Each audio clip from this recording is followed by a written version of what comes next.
शिव महापुराण की कथा कहती है, दक्ष प्रजापति के पुत्रों को देवऋषि नारद ने भजन में लगा दिया। एक बेटी हुई जिसका नाम था स्वधा। क्या नाम है उसका? जम के बोलिए जरा, स्वधा। जितने लोग कथा सुन रहे हैं आस्था चैनल पर, पंडाल में, फेसबुक, यूट्यूब पर, तर्पण शिव महापुराण में इस नाम का उच्चारण 5 बार आप लोगों को करना है। ये स्वधा दक्ष प्रजापति की बेटी है और पितरों की धर्म पत्नी है। इस पितरों की धर्म पत्नी स्वधा का नाम लेने से, अगर हमने कंडा, गोबरी, गाय का जो गोबर होता है कंडा, उसको जलाकर अगर धूप नहीं दी हो, या किसी ब्राह्मण को भोजन आदि नहीं कराया हो, या तिलांजलि तर्पण नहीं करा हो, पिंड नहीं दिया हो, या श्राद्ध पक्ष में किसी को कोई दान ना करा हो, तो उसका दोष ना लगे, उसके लिए तर्पण शिव महापुराण में पितरों की धर्म पत्नी स्वधा का नाम का स्मरण आप और हमको साथ में करना है। सभी लोग एक साथ में बोलेंगे, स्वधा स्वधा स्वधा स्वधा स्वधा।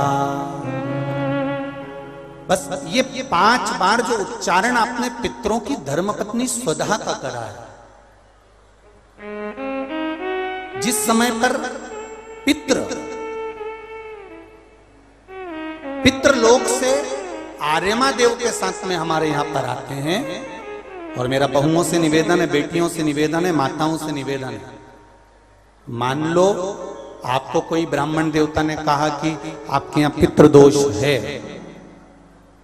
आपको कह दिया कि पितृदोष है, तो आपको घबराना नहीं है कि महाराज जी मुझे क्या करना पड़ेगा। पितृदोष है, एक चावल का दाना घर में से लीजिए, हथेली पर रखिए, पानी का जो मटका होता है, हंडा होता है, पानी का जो मटका है, हंडा है, जहां पर रसोई घर में तुम पानी रखते हो, उस हंडे के पास में, मटके के पास में उस चावल के दाने को लेकर जाइए, अपने पितरों का स्मरण कर कर स्वधा स्वधा स्वधा स्वधा स्वधा 5 बार बोलकर शंकर भगवान के शिवलिंग पर, तुम्हारे घर में शिवलिंग हो तो घर में, और अगर मंदिर में शिवलिंग हो तो मंदिर में, उस चावल के दाने को चढ़ा दीजिए। कैसा भी पितृदोष होगा समाप्त हो, मात्र स्वधा का स्मरण बहुत।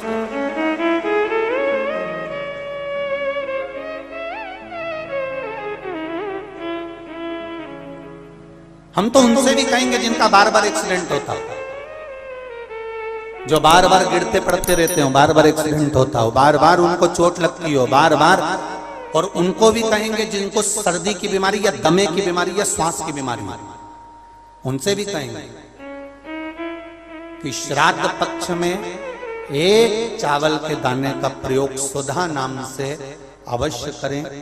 चलने में दम नहीं भराएगी, श्वास नहीं भराएगी, और दूसरा जो सर्दी का जिसको कोटा होता है, बार बार सर्दी हो जाती है, निमोनिया हो जाता है, कफ बना रहता हूं, उनके लिए भी स्वधा नाम का स्मरण। महाराज स्वधा नाम का स्मरण। दक्ष प्रजापति के घर में बेटी का जन्म हुआ जिसका नाम था स्वधा। स्वधा का जन्म लेते ही स्वधा श्वेत वस्त्र को धारण करती थी।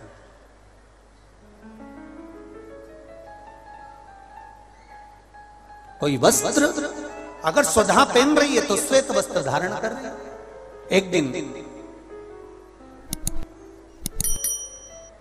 माता प्रसूति ने स्वधा को बुलाया, स्वधा आप इधर आओ। स्वधा आई, हाँ मां। बेटी, जब घर में इतने सारे आभूषण हैं,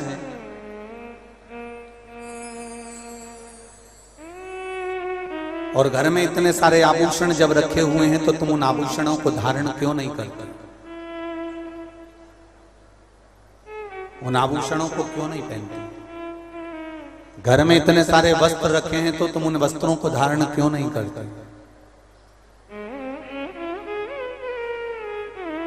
स्वधा कहती है मां,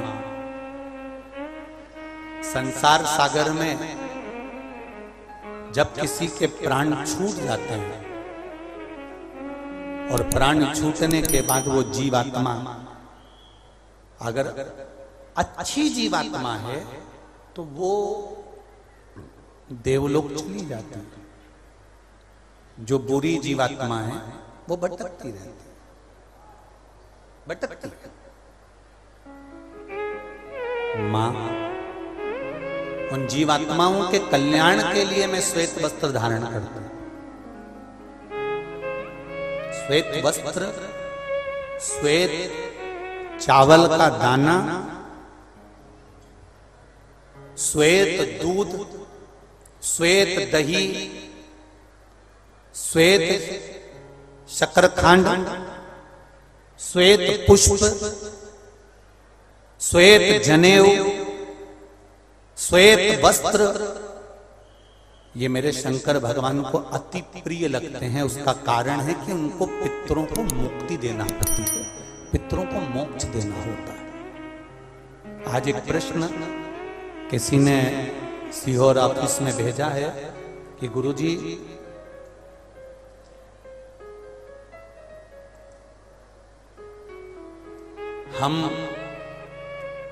हमको श्राद्ध पक्ष में हम जो ब्राह्मण को भोजन कराते हैं या हम किसी को भोजन कराते हैं तो वो हमारी जीवात्मा को क्या वो मिलता है?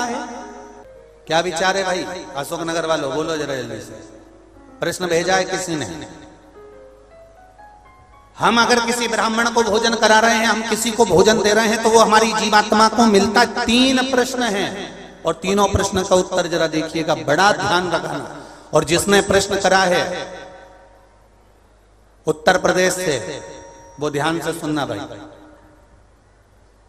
हमने ब्राह्मण को भोजन कराया, हमने संत को भोजन कराया, हमने गुरुजी को भोजन कराया, तो वो मिलेगा?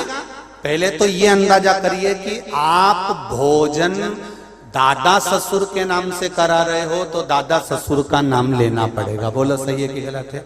गोत्र बोलना पड़ेगा। उसका कारण क्या होता है कि हमने पत्र लिखा और ये पत्र लिखकर हमने इसको मोड़कर हमने वो डाकघर के डब्बे में डाल दिया। हमने नाम लिखा, पता लिखा, पिन नंबर लिखा, एड्रेस पूरा लिखा, मोबाइल नंबर पूरा लिखा और हमने डब्बे में डाल दिया। अब पूरे अशोक नगर में चौराहे चौराहे पर ढेर सारे डाकघर के डब्बे लगे। इन सब डब्बों में से चिट्ठी इकट्ठी होती है, एक जगह पर आती है, बड़े डाकघर में पहुंचती है, बड़े डाकघर में से छटकर फिर एड्रेस पढ़ा जाता है।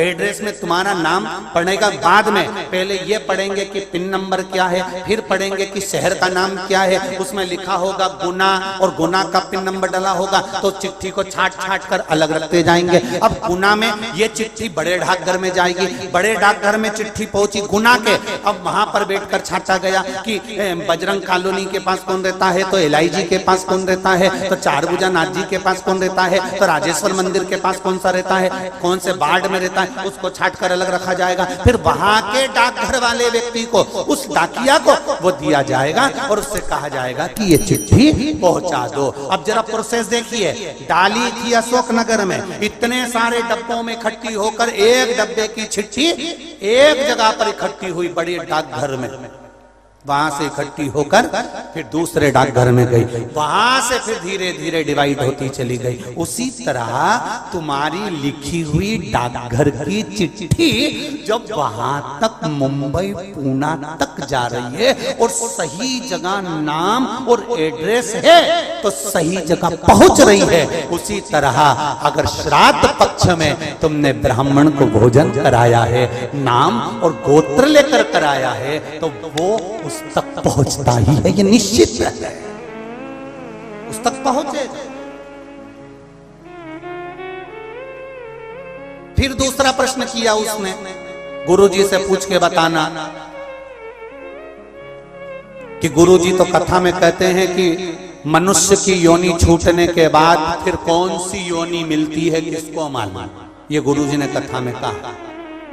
तो हम भी नहीं कह रहे झूठ की हमने कथा में नहीं की, हमने कहा। तो उसने प्रश्न करा, अगर वो दूसरी योनि में होगा तो तुमने जो भोजन दिया हो सकता है वो सांप बन गया, चींटी बन गया, झिंगूर बन गया, शेर बन गया, तो वो खीर पूड़ी खाएगा क्या?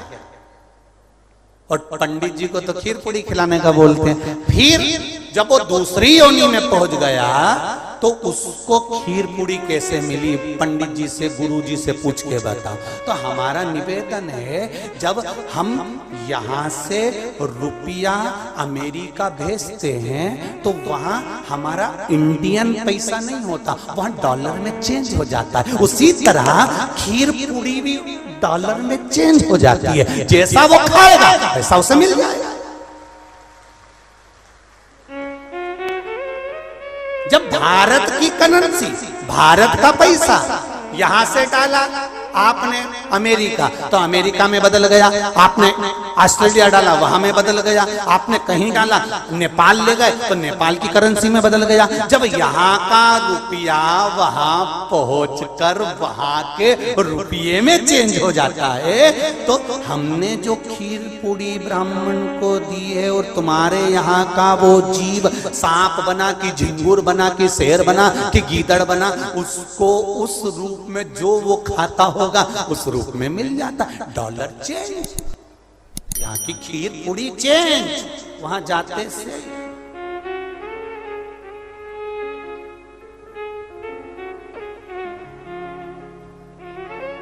फिर तीसरा प्रश्न लिखा, अगर हमारे घर के पूर्वज शिव महापुराण की कथा सुन सुन के तर गए तो फिर हम श्राद्ध काय को करें?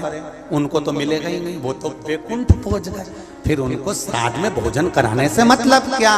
तो हमारा इतना सा कहना है, यूपी वालों जो तुमने प्रश्न करा बहुत जोरदार करा रे, तो एक उत्तर और अच्छे से सुन लो कि मान लो तुमने अगर श्राद्ध में भोजन कराया और तुम कह रहे हो उनका तो मोक्ष हो गया शिव पुराण सुनकर